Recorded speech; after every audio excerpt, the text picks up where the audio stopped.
On a accès à des choses glorieuses. Mais on a des futilités. On a des magasins. Chaque personne, chaque postérité a une cargaison au ciel qui le concerne. Le plus grave de ces choses, c'est que la Bible nous révèle que jusqu'à présent, la postérité sur la terre n'a même pas encore utilisée. Imaginez que tu as une cargaison d'or depuis des années et que ça ne fait que se multiplier. Finalement, la richesse va te tuer seulement. Il se pourrait que tu ouvres ton magasin comme ça, tu vois la quantité comme ça là. C'est la richesse que tu vois qui te tue maintenant, vrai. Vous imaginez quelqu'un qui dort comme ça et on vient dire que l'argent là c'est pour toi, que tout l'argent qui est dans le camion c'est pour toi. Il dit ah bon, oui, il tombe évanoui une fois. Vous imaginez? C'est ça. Il dit il vous fait tomber évanoui de la bénédiction. Vous y êtes? Regarde quelqu'un dit ta maison est assurée. Ta maison est assurée. Ton magasin est assuré. Ton magasin est assuré. Ne pleurniche plus. Ne pleurniche plus. Très bien. Donc on dit que la loi est intervenue et a gelé la bénédiction jusqu'à ce que vienne la postérité à qui la promesse a été promise. Maintenant, avant que la foi vînt, nous étions enfermés. Avant que la foi vînt. La foi, c'est la postérité de la foi en Jésus où la promesse a été faite. Avant que la foi vînt, nous étions enfermés sous la garde de la loi, en vue de la foi qui devait être révélée. Ainsi, la loi a été comme un pédagogue pour nous conduire à Christ, afin que nous fussions justifiés par la foi. La foi étant venue, nous ne sommes plus sur ces pédagogues. Je crois que ça devait être un peu plus clair, pas vrai? Amen, frère. Car vous serez tous fils de Dieu. Il a dit vous serez ou bien vous êtes? Vous êtes. Très bien. Regarde quelqu'un, dis-lui alors ça, ce qui est écrit. Qui? Non, regardez bien ce qui est écrit. Tu es fils de Dieu. Très bien. Donc, ça veut dire que si tu es fils de Dieu, regardez bien. Vous tous qui avez été baptisés en Christ, vous avez revêtu Christ. Vous avez su ça? Hein? Un autre vêtement nous est donné. Nous ne sommes plus les païens. On dit, hein? Il n'y a plus ni juif, ni grec. Il n'y a plus ni esclave, ni libre. Il n'y a plus ni homme, ni femme. Car tous, vous êtes un en Jésus-Christ. Maintenant, vous y avez moi? 1, 2, 3, c'est parti.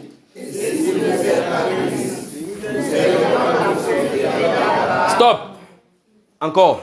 Et si vous êtes à Christ, vous êtes dans la postérité d'Abraham. Oui, il a démontré cette conclusion. Parce qu'on a dit que la postérité, c'était Christ. Il a dit qu'on continue jusqu'à on voit là où ça va nous toucher. Et si vous êtes à Christ, vous êtes donc, en conclusion, vous êtes donc, en conclusion, la postérité d'Abraham, donc de la postérité dont on parlait. Il continue en disant, donc, la Bible nous a établi que quand Dieu parlait de la postérité, c'était... Maintenant, on peut commencer. Maintenant, ça, c'était l'introduction. Amen. Maintenant, on peut commencer. On peut maintenant commencer. Amen. Dis, je suis la postérité d'Abraham. Je suis la postérité d'Abraham. Je suis la postérité du salut. Je suis la postérité du salut. Je possède la porte de mes ennemis. Je possède la porte de mes ennemis. Encore. Je possède la porte de mes ennemis. Je possède toutes les bénédictions du Très-Haut. Je possède toutes les bénédictions du Très-Haut. Très bien. Donc, on vient de lire Genèse chapitre 22.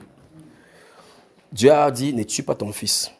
Prends cet agneau, c'est tue. Quand tu maintenant, voici ta postérité. Voici la promesse qu'il fait à ta postérité.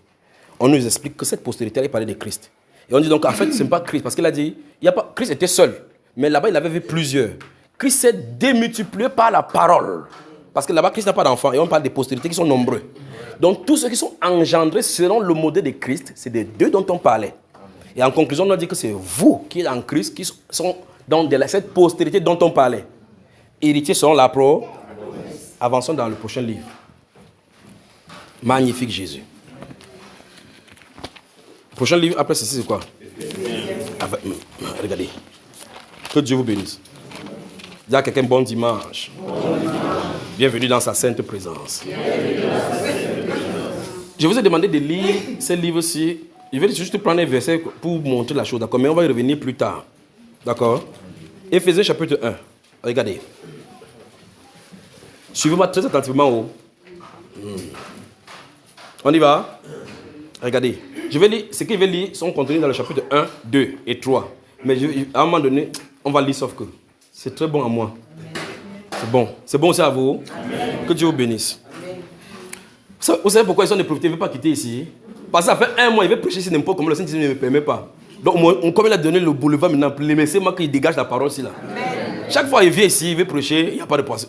Même avec les conducteurs, si je viens ici avec ma Bible, même mettre là-bas, au moins pendant 4 jours, je n'ai pas eu ouvrir la Bible. Il dit non.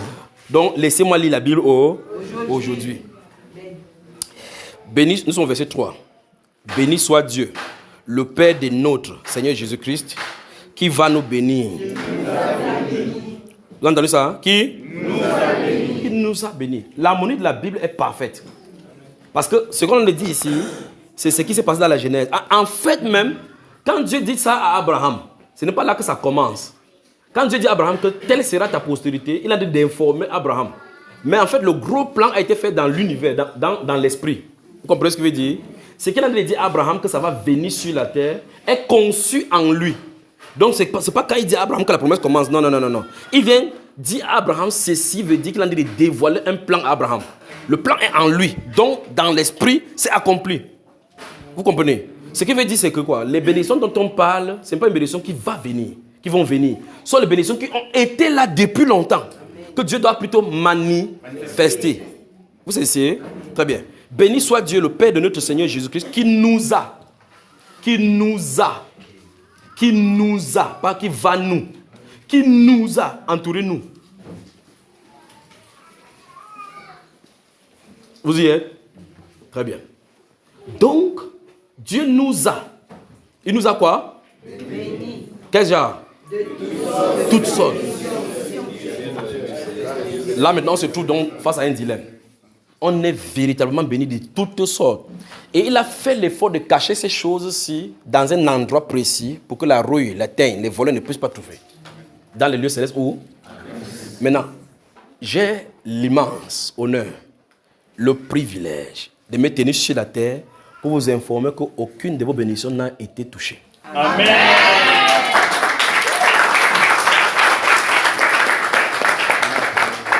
Vous voyez? Toute la révélation se trouve là. La deuxième branche de la révélation, c'est que, comme l'ennemi ne peut pas toucher, tout ce qu'il peut faire, c'est de rendre ignorant face à ces bénédictions. Amen. Parce qu'ils savent que ces bénédictions sont liées à la porte de ses ennemis, de tes ennemis. Par conséquent, lui, il est en danger, que tu saches que tu es béni. Et par contre, qu'est-ce qu'il faut faire? Il faut qu'il mette toutes ses artilleries. Je vais prendre un exemple simple pour vous comprendre. Il est promis que la jeune fille enfantera. Il n'est pas dit Marie, une fille qu'on appelait Marie, qui va être dans la maison de David, qui va épouser Joseph. C'est cette jeune fille qui va faire. Il n'a pas donné l'identification claire pour que les gens puissent aller rapidement identifier. On fait le recensement. Quand on voit tous les Joseph, on les met de côté. On regarde maintenant tous les Joseph qui ont les femmes Marie, on regarde de côté, on dit que c'est cette famille-ci. Dieu ne fait pas comme ça là. Il donne la jeune fille vierge sera enceinte. Bon, quelle fille vierge? Laquelle? Marie n'est pas la seule vierge en Israël. Voilà, très bien. Donc maintenant, la vierge en question, Dieu ne parle pas en tâtonnant. Il connaît la vierge. Mais l'information est donnée. Vous voyez? Il cache ceci à l'ennemi pour que l'ennemi ne puisse pas avoir la facilité d'y repérer. Vous comprenez? Maintenant, voici la promesse qui est donnée. La vierge enfantera. On lui donna le nom d'Emmanuel. N'est-ce pas? Très bien. Cet enfant-ci, donc, il porte l'insigne de la majesté. Satan sait que voilà la promesse qui a été donnée. Qu'est-ce qu'il va faire? Il utilise l'artillerie qu'il sait utiliser, la persécution. Bon, il est né où? Votre juif. C'est ça que vous comprenez que Satan est notre serviteur. Amen. Je vous le dis. Amen. Puisque ce sont ses serviteurs qui sont venus vers eux pour informer qu'il est né. Amen. Ceux qui sont venus informer qu'il est né servent Satan. Celui qui a le bras de l'armée serve Satan. Dieu ferme ici pour que Satan ne puisse pas leur révéler qu'il est par là-bas. Puisqu'il est venu, quand il a dit à Hérode, Hérode a dit que allez voir et puis vous venez me dire. Dieu est venu lui dire, tu tentes de passer, il va vous gifler, passez par là-bas. Hey, ils sont partis. Pourquoi Satan ne peut pas venir dire à Hérode là où ça se trouve? Jésus est sur la terre, non? Pourquoi Satan ne peut pas aller dire à Hérode avec ses mages qu'il est à tel endroit? Vous voyez que quand Dieu veut agir, Satan ne peut absolument rien. Amen. Alors le point c'est ceci. Jésus est la bénédiction pour l'humanité. Il était prévu dans les Écritures depuis Genèse qu'il va venir. Il est né, pas dans une maison d'armée, pas où il y a les gardes du corps. Une simple famille où la seule chose qu'il a pour vivre, c'est pour les marteaux avec l'enclume. Alors la seule chose qu'il peut faire pour vivre. En fin de compte, le monsieur même se trouve dans les prophéties où la guerre de Satan avec Dieu s'est trouvée chez lui sans qu'il ne sait comment. La simple malchance, c'est qu'il a choisi une femme qu'on appelait Marie. Le lendemain, il a vu la vente grandir. Son problème avait commencé là-bas. Vous pensez qu'il était dans ses pensées les plus loin, il devait aller en Égypte, aller habiter un jour. Il devait faire ses pas, ses tôles là-bas comme le frère Eric pour faire une maison pour vivre ici. Donc voilà, il est tombé sur Marie. Quelqu'un dit Marie. Très bien. Alors donc, quand Marie devient enceinte, voici donc l'accomplissement de la promesse. Né d'une femme, pas vrai? Né d'une vierge. Il est né, le voilà là-bas. Maintenant, quand Jésus est né, remarquez que tout ce que Satan peut faire maintenant, il ne peut pas arrêter la bénédiction. C'est de faire tout autour pour que, non seulement on dit que c'était un enfant d'un bâtard, on commence à pleurnicher tout autour, trouver n'importe quoi, n'importe quoi, malgré pour essayer de le... Jusqu'aujourd'hui, d'autres que c'est Jésus était une historique, l'autre c'est un Sicile, il n'a jamais existé. Tout ça, c'est l'opprobre pour pouvoir dire que Jésus n'a jamais été là, qu'il n'a pas fait son œuvre. Mais son œuvre est là, pas vrai? Je suis la preuve de son œuvre. Amen. Je suis la preuve. Je suis la preuve de son œuvre. Et même, regardez bien ce qui se passe. S'il y a quelqu'un qui sait que Jésus est mort et ressuscité, c'est quand même Satan. Amen. C'est la première personne. Qui l'a tué? C'est lui. Donc il prêche plusieurs évangiles, il n'est pas mort. On ne l'a pas tué. Ce n'est pas moi qui l'ai tué. C'est lui. Il a commencé depuis sa naissance à le tuer, jusqu'à ce qu'il a tué à un moment donné. C'est là où son problème a commencé. Là où il l'a tué, c'est là où sa défaite est venue. Il a dit, ouais, s'il savait ça, il ne devait pas lui tuer. Il a quand même tué selon les règles. Mais c'était écrit ici que ce n'est pas la mort qui devait le vaincre, en voyant qu'il a accompli. Satan est à notre service. Amen. Et il va faire seulement ce que Dieu veut. Amen. Alors, vous êtes un peuple béni, une postérité bénie, que tu l'admets ou pas. C'est ce qu'on vient de lire là. Regardez encore ça. Nous a bénis de toutes sortes de bénédictions spirituelles. Où? Ça ne peut pas être mieux gardé. Donc c'est dans les lieux célestes en Christ. Maintenant, on va glisser au chapitre 2. Regardez, on va aller au chapitre 2 rapidement là.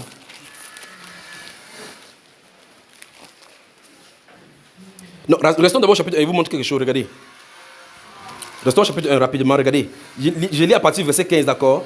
Regarde. Vous avez vu le verset 3 qui a dit que nous sommes bénis de toutes sortes de bénédictions spirituelles dans les lieux célestes en Christ, non? Maintenant, suivez très attentivement ceci. 15. C'est pourquoi moi aussi, ayant entendu parler de votre foi au Seigneur Jésus et de votre amour pour tous les saints, je ne cesse... laissez-moi tranquille. Je ne cesse de rendre grâce pour vous. Si c'est charité chez vous, c'est votre problème. Je ne cesse de rendre grâce pour vous, faisant mention de vous dans mes prières, afin que... Écoutez bien. Je me sens bien. Afin que le Dieu de notre Seigneur Jésus-Christ, le Père de gloire, vous donne un esprit de sagesse aidé dans sa connaissance. Donc vous remarquez que Dieu, pour s'assurer que notre bénédiction vont être à bon port, il a gardé quelque chose par lequel il nous le donne. Amen. La révélation. Amen. C'est-à-dire qu'il ouvre juste le voile. On a dit qu'il faut qu'on découvre. Que les gens ont découvert le truc des vaccins contre telle chose pour que les gens soient sauvés. Donc tu dois découvrir. Personne ne peut te donner ça en dehors de lui. Parce que c'est caché dans les lieux célestes en Christ. Et c'est lui qui a donné. Pour qu'il s'assure que toute la postérité a la bénédiction comme il a donné, il cache ça en lui et il donne par révélation. Paul donc dit, il allait voir pour lui, il a vu pour les gens, il a dit, Paul est allé visiter le séjour où il y a les bénédictions des croyants. Un de ces, je vais vous parler de ceci, d'accord? Et il a dit dans la Bible là, qu'il est allé quelque part, il a entendu des choses qui sont ineffables, qui n'est pas permis aux oreilles même d'entendre. C'est-à-dire que si vous sachez ce qu'il a vu, ou entendez ce qu'il a vu, c'est que tu vas te vanter, tu vas marcher et dire que je suis croyant en Christ. Que je suis croyant. C'est que tu ne dois plus cacher ta Bible. C'est que tu vas marcher ta Bible pour dire que je suis croyant. Tu vas même dire que je suis croyant. Je suis croyant. Mais maintenant, comme on dit que les croyants sont les pauvres, et tu finis sortir, tu dis que, gars, je peux avoir 100 pour prendre la moto là. Dis, voilà un riche, voilà un milliardaire. Qui cherche 100 francs pour pouvoir prendre la moto. Ou bien dire, gars, il y a encore de la place derrière. Même si c'est à la malle arrière. Ça va finir. Je vous le dis, ça va finir. Après, ça veut vous dire quelque chose. Regardez, papa, tu as une étape sur le mur là. Très bien, on a spoilé ça là-bas. Donc si j'oublie quelque chose, si il va parler de ce qu'il a tapé là-bas, dis-lui, papa, tu as une étape encore, comme je me rappelle, d'accord? L'autre là, c'est encore merveilleux, parce que c'est un autre pan de cette révélation. Alors, les bénédictions que Dieu a gardées pour chacun de nous, gardez votre esprit, il dit, c'est que chaque personne a sa bénédiction. Et la bénédiction de quelqu'un ne déborde pas pour... Il n'y a pas moins. Il a montré ça chez les Juifs, quand les mains sortaient de en bas, à l'extérieur. Quand tu partais prendre, tu prends la quantité qui était faux. Ne gardez pas, parce qu'il y a toujours... Quelqu'un dit que mince, la sagesse humaine veut que tu prends, tu stockes au congélateur, parce qu'on ne sait pas à quoi le lendemain peut être fait. Pour quelqu'un dit, quand c'est sorti là-bas, tu étais d'abord là. Hein? C'est toi qui as d'abord fait sortir. C'est le vrai problème avec l'homme, c'est-à-dire que le problème de l'incrédulité ici, qui empêche Dieu d'avancer avec nous. Ça sort comme ça, quelqu'un dit que mince, et que Dieu, Moïse, toi tu vas me tenir. L'autre ici c'est encore d'eau. Moïse lui-même dit comme c'était comme quelqu'un dit comme voilà, c'est comme ça les bénédictions. Parce que ça vient, c'est oh non. Amen. Et tu commences à voir maintenant les similitudes qu'on peut comparer mes bénédictions comme pour qui tu ne peux pas trouver. C'est comme des graines de coriandre. Le goût avec comme le gâteau de miel et autres là-bas. On dit prends juste la quantité. Bon, moi j'essaie de manger peut-être une partie quantité. Quand il prend ça, ça me va, ça va. Le lendemain il y aura toujours. La Bible déclare celui qui avait pris plus n'en avait pas plus. Celui qui avait pris moins n'en avait pas moins. Le Dieu suffisant nourrissait son peuple à la suffisance. Amen. Mais l'homme avait les pensées tordues, comment ça dit que Manier, il y a de la place au frigo. Moïse là, est-ce qu'il nous voit? Il dit qu'on prend ces quantités. Et si demain je sors que le soleil a fait que disparaître tout ça, il prend, il met au frigo, ça fait quoi? Ça pourrit. Et Dieu dit que jusqu'à quand ce peuple-ci va toujours me tenter. Dieu veut qu'on compte sur lui. Alors le point c'est ceci. Comme il a fait avec les Juifs dans le désert et que chaque personne pouvait manger la manne et que personne ne dormait affamé, Dieu a les bénédictions pour nous. Au point où, si chaque personne a dans ses bénédictions, je ne peux pas convoiter ta part, tu ne peux pas convoquer ma part.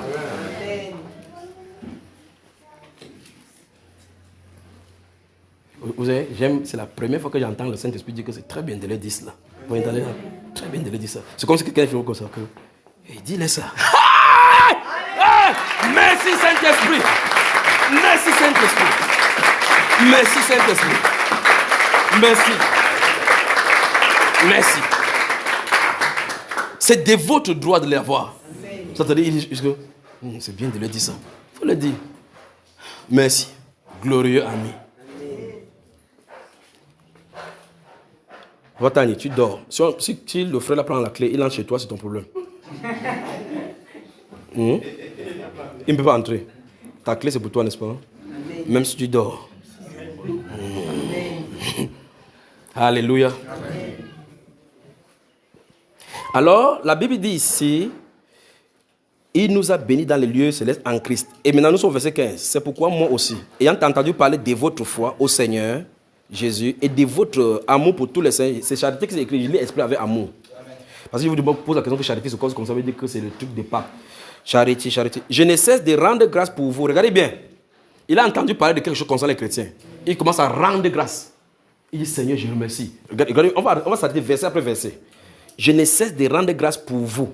Oh Seigneur, merci pour Bouba. Merci Père de gloire pour Saint Jacques. Merci pour la Sainte Élisabeth. Merci Père de gloire pour la Sainte, la mère de Sarah, la femme de frère Junior. Merci Père de gloire pour elle. Merci Père. Et il dit, je ne sais rien, faisant mention de vous dans mes prières. Paul. Il n'avait pas intérêt. Quel est son intérêt à commencer à chercher ça pour le chrétien? Parce que ce qu'il a vu, il souhaiterait que les gens découvrent. Il dit, je fais mention de vous dans mes prières afin que... Vous remarquez que pour faire provoquer les bénédictions, c'est l'intercession. C'est seulement l'intercession qui peut le faire venir. Regardez. Afin que le Dieu de notre Seigneur Jésus-Christ, le Père des gloires, vous donne. Donc il fait mention de vous dans la prière. Que ce que j'ai vu là-bas, je prie que Dieu vous donne. Je prie que Dieu vous donne un esprit de sagesse, et de révélation dans sa connaissance. C'est pas fini là-bas. Est-ce qu'il y a un point? et qu'il illumine les yeux de votre cœur. Quand ces conditions se sont réunies, 1. L'esprit de sagesse et de révélation, et s'il illumine les yeux de votre cœur, dans ces conditions-ci, pour que vous sachiez quelle est l'espérance qui s'attache à son appel. Tu sais quoi? Non, j'ai été appelé. Pour faire quoi? Silence radio. On a le problème. Dis à quelqu'un que tu dois te réveiller. Regarde quelqu'un, dit tu vas te réveiller. À quelqu'un d'autre. Dis espèce d'illuminati. Très bien.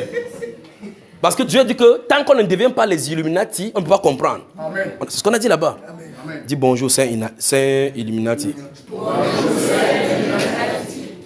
Dis bonjour, Saint Illuminati.